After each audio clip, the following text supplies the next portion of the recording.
Foi o primeiro em que saímos para fora e eu, enfim, pude sentir ar puro e fresco e ver a luz do dia. Aquele quarto fedia, não só o quarto, mas a casa toda.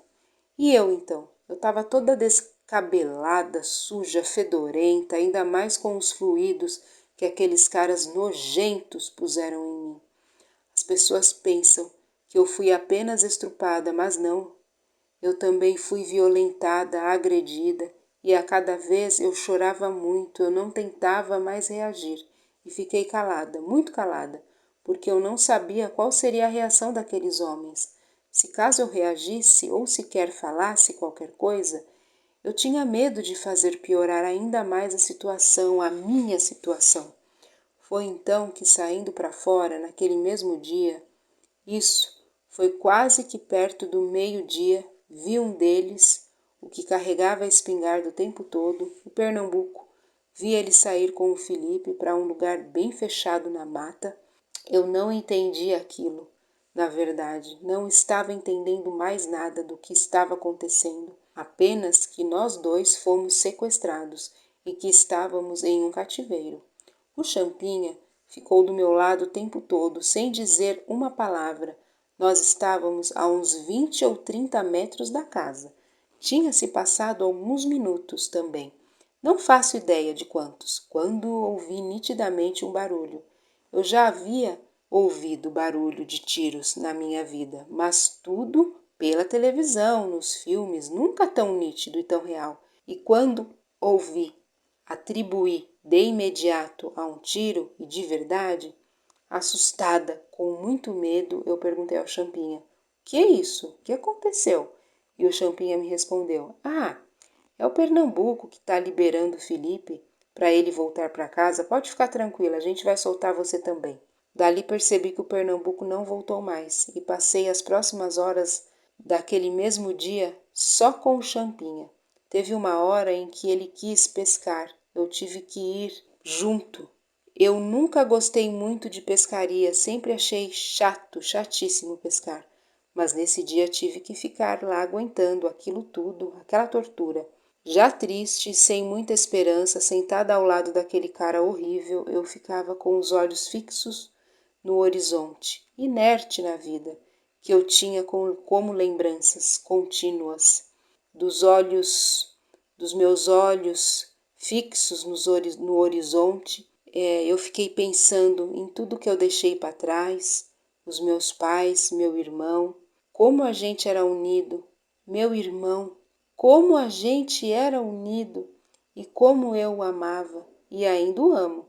Estava me ajudando a acobertar toda aquela besteira que eu fiz com a minha vida, estava me protegendo, junto com a minha melhor amiga Michele, e eu fiquei o tempo todo calada, quase que deprimida, não tive um segundo de paz sentindo aquele cheiro fétido do cigarro que ele fumava. Foi então que de repente apareceu um outro cara que eu ainda não tinha visto. Eu estava tão para baixo, tão triste, decepcionada, deprimida e me culpando por tudo que estava acontecendo, que se aquele outro cara me fizesse alguma coisa, me estrupasse também, eu não iria reagir, já tinha aceitado o meu destino. Eu era dele, do Champinha. Mas o mais estranho é que aquele cara que chegou parecia nem dar tanta atenção para a minha presença ali. Eu estava assim com uma blusa que me deram que tinha uma touca, tipo um capuz, e fizeram de propósito, que era para ninguém perceber que era eu, a Liana que estava ali. Eu já me via quase que morta, porque eu não via condições, saída, nem chance para fugir das mãos daquele cara cruel e maldoso. Vi e percebi então que se tratava do irmão dele. Não sei o nome, e nem o outro citaram nomes. Apenas que, você tá aqui? Cara, faz tempo que eu estava te procurando. Aqui, a mãe também tá te procurando e disse para você ir para casa. Já faz mais de 3 dias que você não aparece. Ela tá preocupada. Eu só vim para te dizer isso, que ela tá muito preocupada com você. Volta logo, viu? Tá, logo eu tô lá. Foi isso mesmo que ele respondeu pro irmão. Tá, logo eu tô lá. Ninguém fez questão de falar sobre mim sequer, ficaram olhando muito para mim. É como se eu nem estivesse ali, porque a minha esperança é que talvez esse outro cara, se não fosse me estuprar, ao menos ele questionasse ao Champinha quem eu era, mas nada foi dito ou questionado. E dali, da pescaria, saímos para um outro lugar. Ele, o Champinha, me pediu para colocar a touca, o capuz da blusa, e saímos dessa vez. Fomos até o vilarejo, que ficava próximo dali. Andamos mata dentro, cruzamos a porteira do sítio, do Lé, e fomos ao vilarejo. Ele me mandou segurar na mão dele. Ora de mãos dadas, ora abraçados. Eu nunca havia sido tão humilhada em toda a minha vida. E o mais estranho era como ninguém reparava que tinha algo estranho. Como uma garota bonita como eu, porque eu me achava bonita, é claro, como podia uma garota estar andando junto de mão dadas, em outras vezes abraçadas com um cara que todos temiam ali, o Champinha, porque ninguém fez nada. Será que temiam tanto Champinha para nem sequer tentar pedir ajuda, denunciar? Da mesma maneira, quando Felipe e eu estávamos indo para aquele sítio, porque ninguém fez nada. Ainda mais depois que ele certamente deve ter passado por ali de novo, pois afinal cruzou com a gente na ida e apareceu lá furando a nossa barraca e nos sequestrando. Foi esse motivo que hoje faz tanto a mim quanto ao Lu, meu médium, desconfiarmos muito das pessoas, porque eu passo isso para ele e ele passa o mesmo para mim. Tudo que nós dois sentimos, sentimos juntos um do outro, somos muito unidos, tanto quanto eu era com o meu irmão e a Michele. Todo mundo me vendo abraçada com um criminoso que estava na cara que eu não queria estar ali e não sentia nada por ele, mas ninguém fez absolutamente nada. Naquele mesmo dia voltamos para o sítio e para aquela casa horrível e nojenta e mais uma vez outro estupro, dessa vez pelo outro, o Aguinaldo, bem mais velho que os outros dois. Ué, quem é essa moça? A gente pegou, eu e o Pernambuco. Estavam acampados. Quer comer? Ela é gostosa e eu já comi. Pode comer. Eu já estava toda suja, emporcalhada, fedendo, porque eu estava muito mal. As minhas partes íntimas estavam doloridas. O Champinha tinha acabado de me estrupar. Daí vem esse outro cara, de repente, e me estupra também. Outro e ainda mais nojento porque ele estava bem mais fedido. Eu já estava cansada e pedi a Deus naquele mesmo momento para me levar ou de alguma forma me tirar dali. Foi horrível ter de ser estuprada mais uma vez. Passei mais 2 dias em companhia de mais outros 2 homens e dessa vez 2 velhos. Um, pelo que entendi, tinha cedido a casa para nós manter ali presos em cativeiro e o outro apenas cuidava da casa. Ser estuprada por mais 2 e dessa vez 2 velhos. Quanto mais eu era estuprada, mais eu sentia nojo, tanto que cheguei a sentir nojo de mim mesma e raiva deles por fazerem aquilo comigo e nunca me deixarem em paz. No último dia já estava exausta, vi de novo a luz do dia e foi a última vez. O Champinha me levou para passear naquele finzinho de tarde, dizendo que iria me levar para a rodoviária para eu ser libertada. Vi e percebi que no céu haviam helicópteros. Uns 2. Hoje sei do que se tratava. Eram helicópteros da polícia à minha procura. Meu pai pensa que por ele ter acionado a polícia e sobrevoarem com helicópteros o local, que foi o motivo para o Champinha fazer o que fez comigo. Na verdade, o Felipe foi morto por vingança do Champinha, que tinha rixa com o Felipe e foi acerto de contas, ainda mais depois da última vez que eles brigaram lá dentro da casa. Quanto a mim, sofri o desencarne, porque o Champinha sentiu algo por mim, sim, se sentiu atraído por mim, com inveja do Felipe, que é o que ele sentia e sentiu na hora, que ele me desencarnou, pois quanto fui estrupada, e eu ainda era virgem carnalmente, e ele sentiu posse sobre mim, e foi esse o motivo de ele ter me feito desencarnar. Eu nunca fiz nada para ele, não, mas foi o desejo de posse que, já que ele tinha me usado, ninguém mais poderia me usar, que eu era só dele apenas, dele. Percebi então que tinha algo errado e parei e perguntei a ele enquanto nós dirigíamos mata dentro. Não, eu não vou, disse eu chorando, você vai me matar. Não me mata, eu não te fiz nada. Deixa eu ir embora, eu só quero voltar para casa, ver a minha família. Deixa eu ir embora, por favor. Não, eu não vou te matar. Pode ficar tranquila, que é o caminho para a gente sair daqui do sítio. Eu vou te levar lá na rodoviária e daí você pode ir embora. Eu vou te libertar. Vamos, que eu não vou fazer nada com você. Tá, já estávamos bem perto de um pequeno córrego quando ouvi ele, o Champinha, dizer: agora você vai morrer. Não deu tempo de me virar para trás e senti um golpe muito forte no meu pescoço. Caí zonza no chão. Eu senti que eu estava sangrando muito e que meu pescoço ardia demais, tamanha dor. O que ele fez a seguir foi bem simbólico, já que eu tinha apenas 16 anos. Tentei falar: Deus, me ajuda, socorro, mas as palavras não saíam, apenas pude murmurar. Foi daí que ele veio me dando vários golpes. Enquanto eu estava respirando, ele foi me golpeando com aqueles objetos pontudos, até eu não poder respirar mais. Eu desencarnei em poucos segundos devido à insuficiência respiratória que sofri, além da destruição das artérias de meu pescoço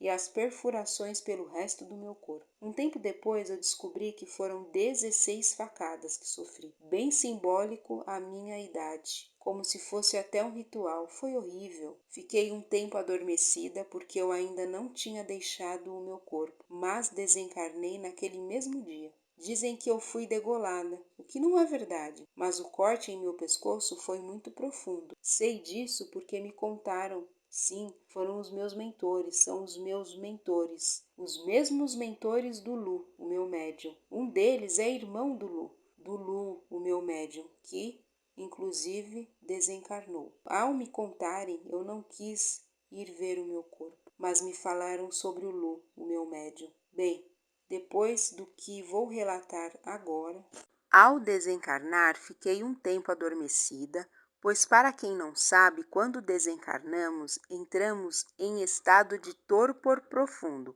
Foi o que ocorreu durante um breve espaço de tempo, pois quando abri os meus olhos já era noite. As pessoas pouco sabem que após desencarnamos, conseguimos com muita facilidade enxergar as coisas na escuridão da noite, porque quando saí do meu corpo, eu pensei de imediato que tudo não havia passado de um sonho ou que talvez alguém tinha brigado comigo, me agredido, pois eu sentia dores muito fortes pelo corpo todo, mas tentava resistir.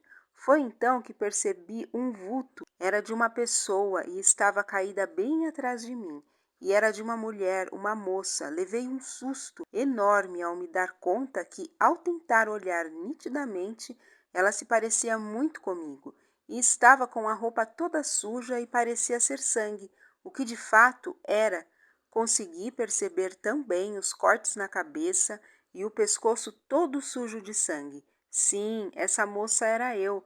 Eu demorei muito a acreditar, pensando que se tratava de alguma alucinação ou delírio. Vi aquilo tudo e fiquei com muito medo e saí correndo daquele lugar. Estava difícil acreditar que era eu que estava caída ali. E naquele estado, naquela situação pavorosa. Dizem que fui degolada, o que não é verdade. Como eu já disse anteriormente, na verdade, o corte em meu pescoço foi profundo, muito profundo, mas não chegou a me degolar. Dali eu saí e tentei procurar a saída daquele local o mais depressa possível.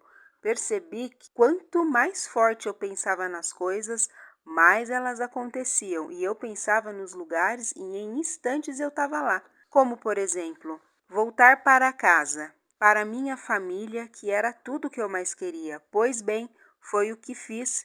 e em pouco tempo me vi de volta em casa. Estava tudo muito estranho. Vi apenas o meu irmão, mas meu pai não estava em casa. Meus pais já viviam separados desde essa época. Viviam juntos, mas as coisas já não iam muito bem. Eu sempre fui uma moça alegre, mas ao mesmo tempo bem reservada. Acho que puxei isso da minha mãe. Dá para ver nas fotos. Eu sempre fui muito recatada. Eu não saía de casa por qualquer coisa, exceto quando eu ia à casa de minhas amigas, que era o meu pai quem me levava. Do contrário, eu não saía de casa facilmente. Preferia estudar, escutar música, assistir televisão, entre outras coisas.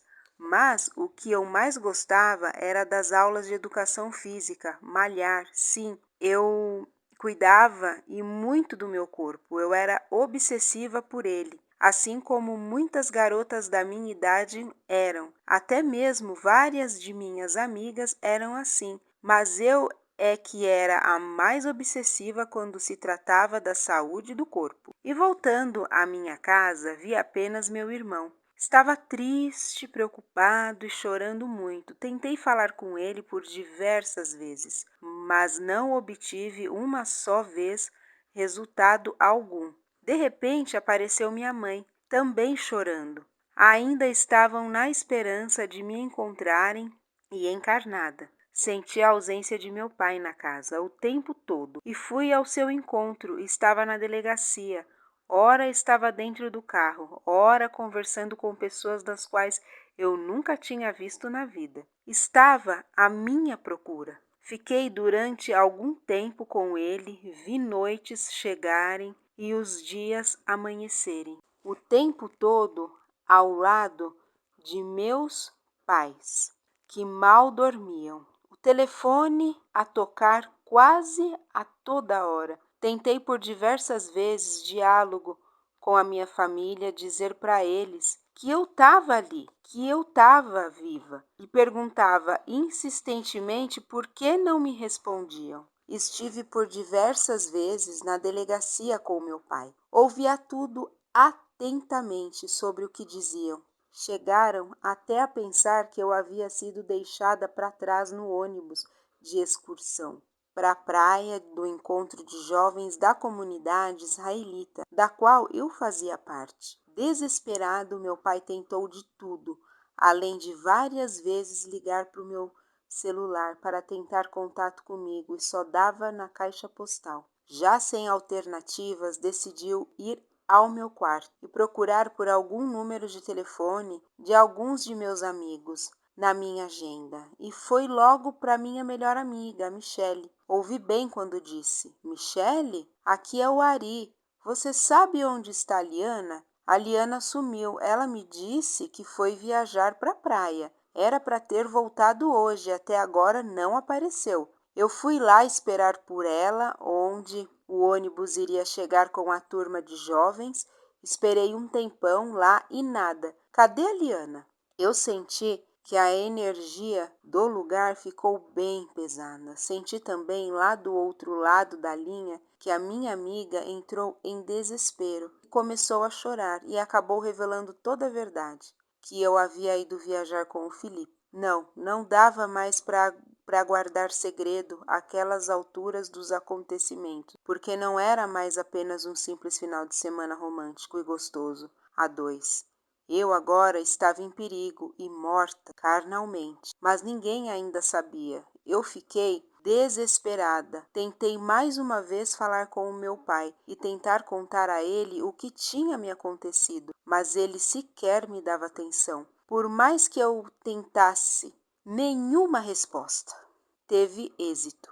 Tentei então ir até a minha amiga Michele e de novo a mesma atitude. Era como se todos de repente estivessem bravos comigo e decidissem não mais nem me dar atenção. Foi horrível. Eu chorava e ficava me perguntando por que ninguém queria me dar atenção, por que não me ouviam. Tentei pedir desculpas para o meu pai, desculpas para Michele por tê-la envolvido naquilo. Tentava falar com meu irmão ou minha mãe, eu estava sendo completamente ignorada. mas na verdade ninguém me via mesmo e nem me ouvia. Foi em vão tentar qualquer tipo de contato. Eu ainda não sabia mover as coisas, fazer barulho, tentar telepatia, nada. E hoje eu entendo que para tentar a telepatia eu preciso de um médium, alguém que realmente seja médium. E da minha família e amigos não existe nenhum, pois nenhum deles tem experiência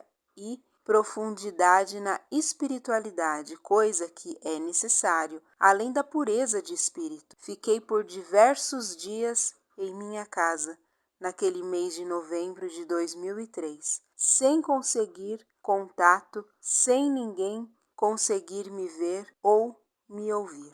Nesse meio tempo eu já estava muito triste, desanimada e deprimida. Num tempo eu era uma moça alegre, brincalhona, vaidosa, mas ao mesmo tempo reservada, do tipo que só se abre com pessoas que só têm verdadeiramente muita intimidade. Tinha uma família linda e amigos maravilhosos, uma vida que eu adorava. No outro eu estava desencarnada e não sabia, eu não entendia nada daquilo. Eu pouco conhecia sobre a espiritualidade, só sabia que era o que eu acreditava, que quando as pessoas desencarnavam iam para um paraíso prometido por Deus e lá ficavam para sempre. Como eu estava enganada. Eu, como toda boa judia, tinha uma educação completamente diferente e bem rigorosa acerca da vida e da morte, pois minha religião sempre me ensinou que contatos com espíritos desencarnados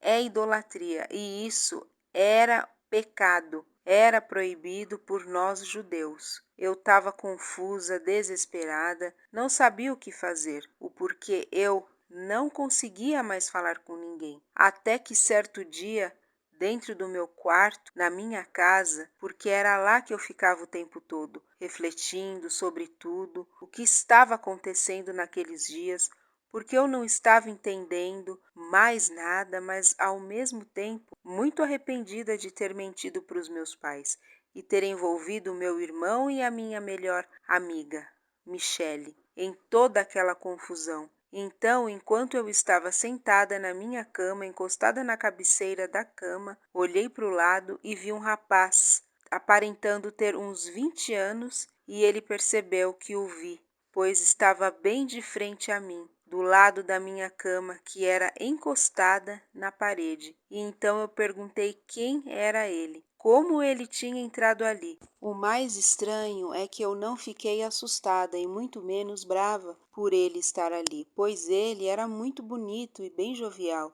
Senti muita calma e muita paz quando eu o vi. E ele me respondeu: Liana, fique calma. Eu estou aqui para ajudar. Você precisa ficar calma. No mesmo momento eu senti que eu o conhecia de algum lugar, mas não consegui me lembrar. Eu estava muito confusa, minha cabeça ainda doía muito devido à pancada que eu levei daquele facão quando aquele cara me golpeou. Daí eu perguntei: me ajudar? Como? Quem é você? Calma, precisamos sair daqui, que não é um lugar apropriado para o que eu vou lhe contar. Mas por que não aqui? Perguntei eu. O que é que tem aqui que não pode ser aqui? Não, aqui não. Tem energias muito pesadas. Aqui e aqui não é o lugar propício para ficarmos. Vê o estado em que está. E quanto mais você ficar assim, vai ser pior. Venha comigo e conversaremos melhor. E dizendo isso, ele me chamou para que eu fosse com ele. Fique calma, pode confiar em mim. Eu não vim para lhe fazer mal algum, eu vim para ajudá-la. E daí eu disse: eu tô te reconhecendo, só que não consigo me lembrar de onde. Sim, eu acho que eu te conheço. Sim, de fato, respondeu ele, eu vou te contar tudo, mas você precisa confiar em mim e vir comigo para que eu possa ajudá-la. Eu senti na mesma hora que eu podia confiar, que não era como antes, que dessa vez eu não ia ser enganada de novo. Eu estava muito triste, assustada com toda aquela situação, mas decidi ir com ele, pois eu sentia que eu já o conhecia há muito tempo. Saímos da minha casa e eu segui para onde fosse Chegamos em um lugar qualquer, já que estava amanhecendo, e foi então que ele me contou. Liana, bem, deve saber que a atitude pela qual você procedeu não foi correta. Bem sei que queria conhecer o amor e o que nasce desse amor. É jovem, é bonita, mas procedeste mal, mas não vim até você para culpá-la de teus atos carnais. Carnais? Perguntei eu. Sim, querida Liana. Procedestes mal e desencarnastes. Desencarnei? Como? Sim, desencarnastes. No palavreado mundano, morrestes. Eu morri. Estou morta? Sim, mas não de todo. Morrer ou desencarnar significa que saíste de teu corpo, o corpo carnal, que já se encontra em plena frieza e imobilidade. Mas não se preocupe, a morte de fato não existe, nunca existiu. É apenas uma ilusão carnal, na verdade, um processo de descanso eterno ao corpo e a volta à vida verdadeira, à espiritual, cujo muitos não acreditam, porque estão presos inertes na matéria,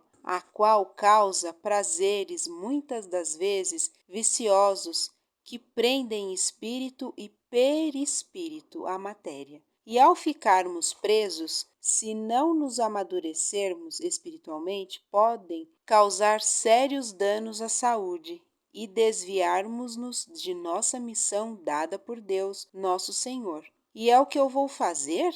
Eu não sei o que está acontecendo. Eu tento falar com as pessoas, mas ninguém me responde. Fiquei surpresa de poder estar falando com alguém pela primeira vez. Mas e você? Também morreu? Está desencarnado? Sim, Liana, eu já deixei esse mundo há muito tempo. Pelo tempo deste mundo, há uns 20 anos, 24 para ser mais exato. Mas para nós que estamos na forma espiritual, foi quase que agora, há pouco. Vê, para você, a sensação foi de que desencarnaste há apenas alguns minutos atrás, e já fazem dias, e ainda acredita que está encarnada? Que tudo não passa de um sonho e que nesse exato instante estás a delirar. Mas não está. Por favor, me fala o que aconteceu. Por que está acontecendo tudo isso? Calma, Liana. Eu já vou explicar. Você foi assassinada. Que? Eu não acredito. Por quê? Ouvindo aquilo, eu entrei em crise de choro, e tão mais que antes, enquanto eu estava em cativeiro, sendo mantida como refém e estuprada. Fique calma, Liana, já estamos cuidando de tudo. Inclusive, você foi auxiliada em seu desencarne. Como você tem uma missão aqui, apenas a auxiliamos a se desprender do seu corpo carnal. Deixamos que ficasse se deslocando por aí, para que pudesse uma vez mais rever sua família, senti-los por um breve tempo. Como você estava muito atônita, aflita, decidimos deixar que se acalmasse, para que eu viesse ter contigo este encontro, para que assim um pouco mais calma eu lhe pudesse oferecer-te ajuda. Mas quem é você? Eu sinto que eu te conheço, mas não consigo lembrar. Liana, peço-te mais uma vez, fique calma, você vai se lembrar muito em breve. Eu sou um de seus mentores e me chamo Lúcio. Eu sou o irmão gêmeo da pessoa que esforça-te em lembrar. Dá para sentir que se esforça, mas não conseguirá se manter em si. A ansiedade. Fique calma. Ele? Ele quem? Onde ele está? Já vou levar-te até ele, mas antes venha comigo. Quero mostrar-te algo. Ir com você? Como? Você fez isso diversas vezes e ainda não percebeu? Apenas mentalize o seu corpo. Vamos, também o farei. Foi questão de segundos, não sei precisar quanto tempo, mas foi como em um piscar de olhos. Depois de desencarnada, as horas, o tempo para mim passou a não mais existir. Tudo é muito rápido e ao mesmo tempo muito lento. E de repente, nós vimos em um campo imenso e muito bonito. Ao longe eu pude ver várias sepulturas e logo atribuí a um lugar somente um tipo de lugar. Tinha coisas desse tipo e vi que parecia um cortejo, mas estava bem longe. E foi daí que aquele moço disse: Fique calma, é melhor ficarmos aqui, pois não quero que se aproxime para evitar-te emoções profundas. Quem é? Esse lugar é o que eu estou pensando? Perguntei eu. Sim, Liana, é, mas te acalme, está tudo bem agora, é melhor você não ir até lá. Quem é? Como acabei de dizer-te ainda há pouco, deves saber que não possui mais tua forma física. Desencarnaste. Sou eu? Digo-te com grande pesar que é sim. Mas fique calma, está tudo bem, já passou e mal algum não mais há de fazer-te. Por quê? Não pode ser. Confesso que entrei em crise de extremo choro nessa hora. Estava confusa e sem reação. Apenas pude chorar.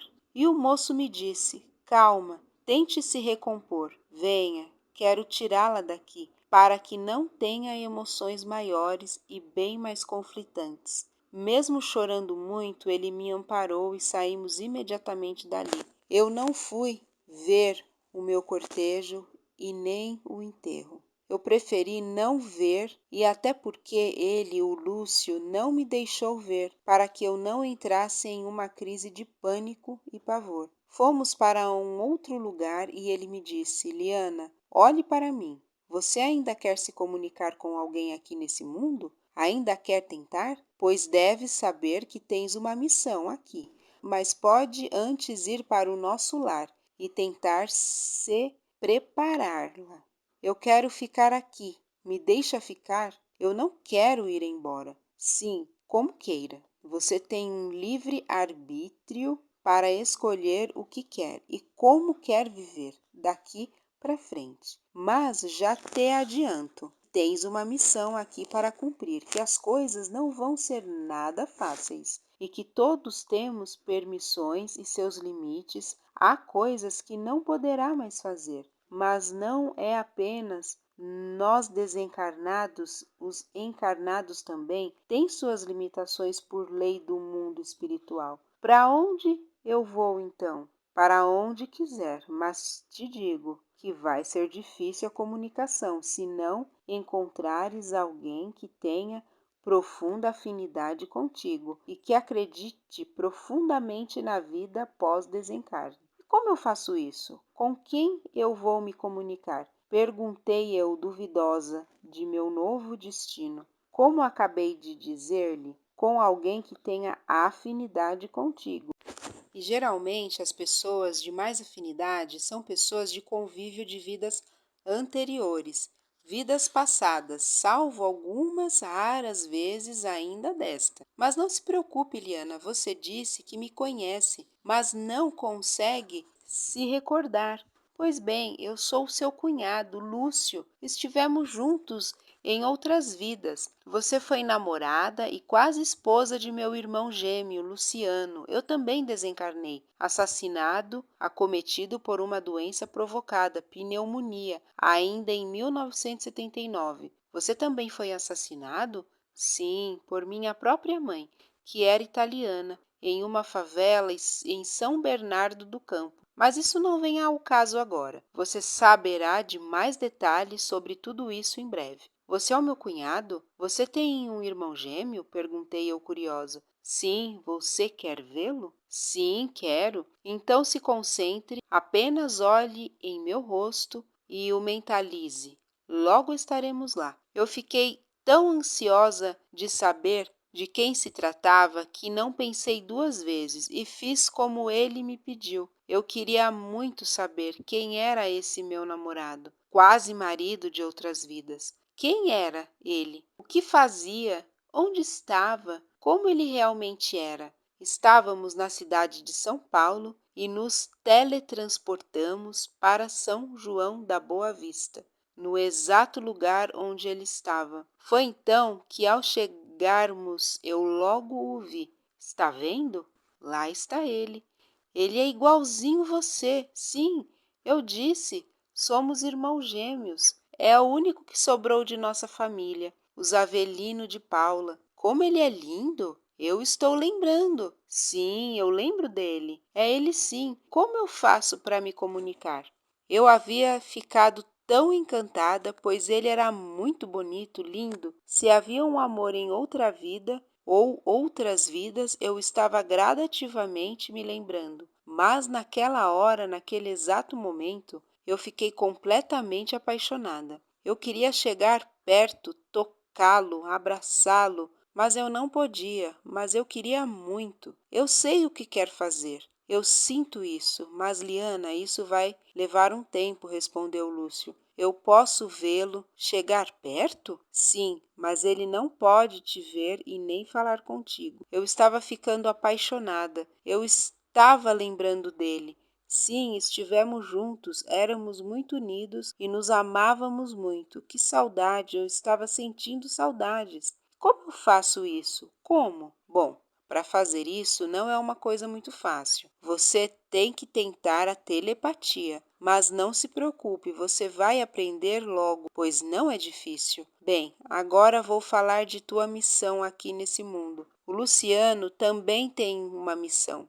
E é a mesma sua. Vocês dois têm uma missão juntos, uma missão para cumprir juntos. Mas eu estou desencarnada, como eu vou fazer isso? E ele ainda está encarnado, como que vamos cumprir essa missão juntos? Simples, Liana, muito simples, por telepatia. Vocês já têm afinidade, só precisam ter conexão um com o outro e também a conexão telepática. Vocês sempre tiveram isso, sempre foi assim.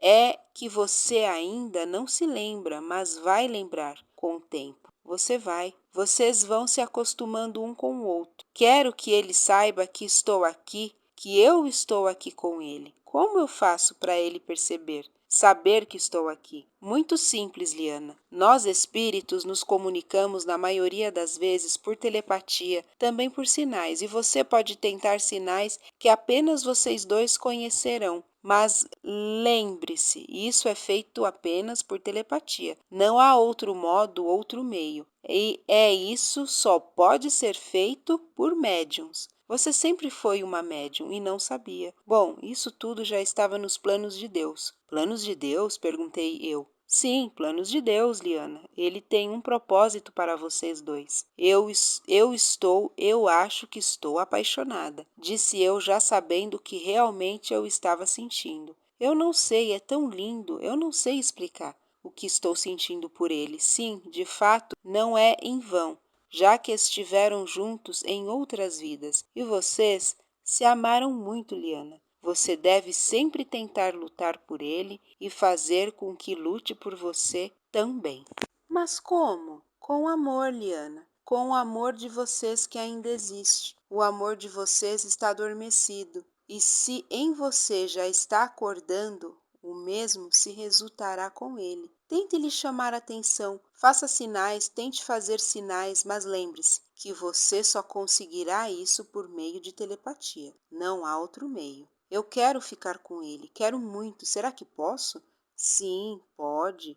Devem ficar juntos, pois vocês dois têm uma missão para cumprir juntos. Afinal, são um casal e só estão separados por escolha de um de vocês em sua última vida passada. Na verdade, Liano, o que aconteceu foi um processo de desencarne planejado. Deus jamais separa as pessoas que se amam. Houve vários sinais feitos e causados por Deus, e em breve você deve mostrar isso a ele. Liana, você foi desencarnada propositalmente. O que te aconteceu foi manipulado em você, em mente. Você iria fazer faculdade em breve, daqui a 1 ano e alguns meses. Ele vai embora daqui desta cidade para um outro estado, neste país.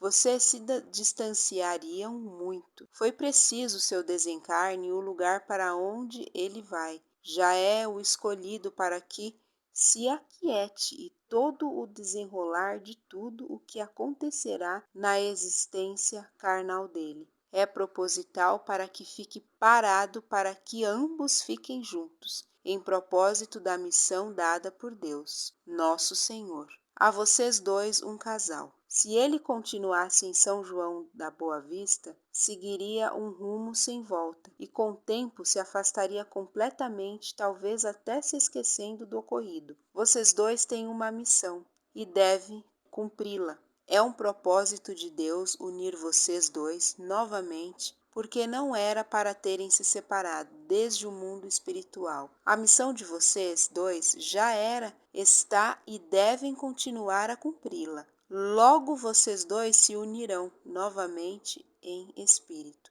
Liana, ele está em fase de depressão desde o início deste ano, desde janeiro. Nem ele mesmo sabe o porquê, mas é também o íntimo dele, a intuição que pressentiu desde o início o seu passamento. Vocês dois são almas gêmeas e ele já está sentindo o que está acontecendo a você, desde o início. Quando duas pessoas são almas gêmeas, certos acontecimentos são inevitáveis, ainda menos se um de ambos desencarnar ou estiver desencarnado, porque o sofrimento é muito maior. Mas ao descobrirem-se que a morte não os pode separar, nada poderá impedi-los de ficarem juntos novamente. Só depende de vocês dois e do amor que sentem um pelo outro. Agora eu preciso ir, já deve saber o que fazer, né? Espero que fiquem bem, em breve eu